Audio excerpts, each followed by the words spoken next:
রাজু নামে এক গরিব ছেলে স্কুলে ভর্তির টাকা জোগাড় করতে পারছিল না। তাই সে বিভিন্ন জিনিসপত্র ওর দরজায় বিক্রি করা শুরু করে।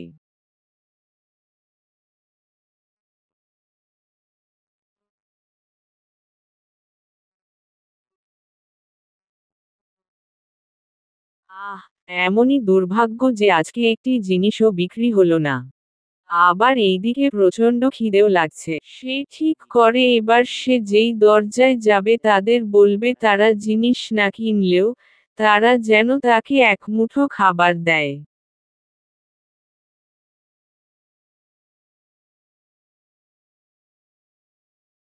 এই ভেবে একটি বাড়ির দরজায় গিয়ে সে টোকা মারল।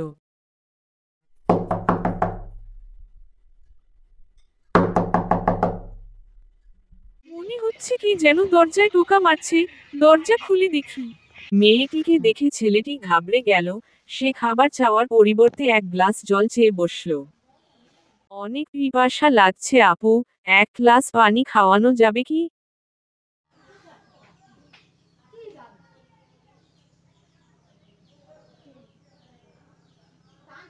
মেয়েটি বুঝল ছেলেটি ক্ষুধার্ত, তাই সে একটি বড় গ্লাসে ভর্তি দুধ এবং অন্য গ্লাসে জল নিয়ে আসে। আরে আপনি তো দেখছি দুধের গ্লাস নিয়ে আসছেন। খান, আপনাকে দেখে অনেক ক্ষুধার্ত মনে হচ্ছে। ছেলেটি কিছু না বলে মেয়েটির হাত থেকে দুধের গ্লাসটি নিয়ে ধীরে ধীরে পান করে। আপু, আপনাকে কত টাকা দিব? টাকা? কিসের টাকা ভাই? মা আমাকে শিখিয়েছেন যদি কখনো কারো সেবা করার সুযোগ হয় তাহলে সেবা করতে হয়, কিন্তু বিনিময়ে তার কাছ থেকে কোনো অর্থ নেওয়া যায় না। সেই মেয়েটির ভীষণ অসুখ।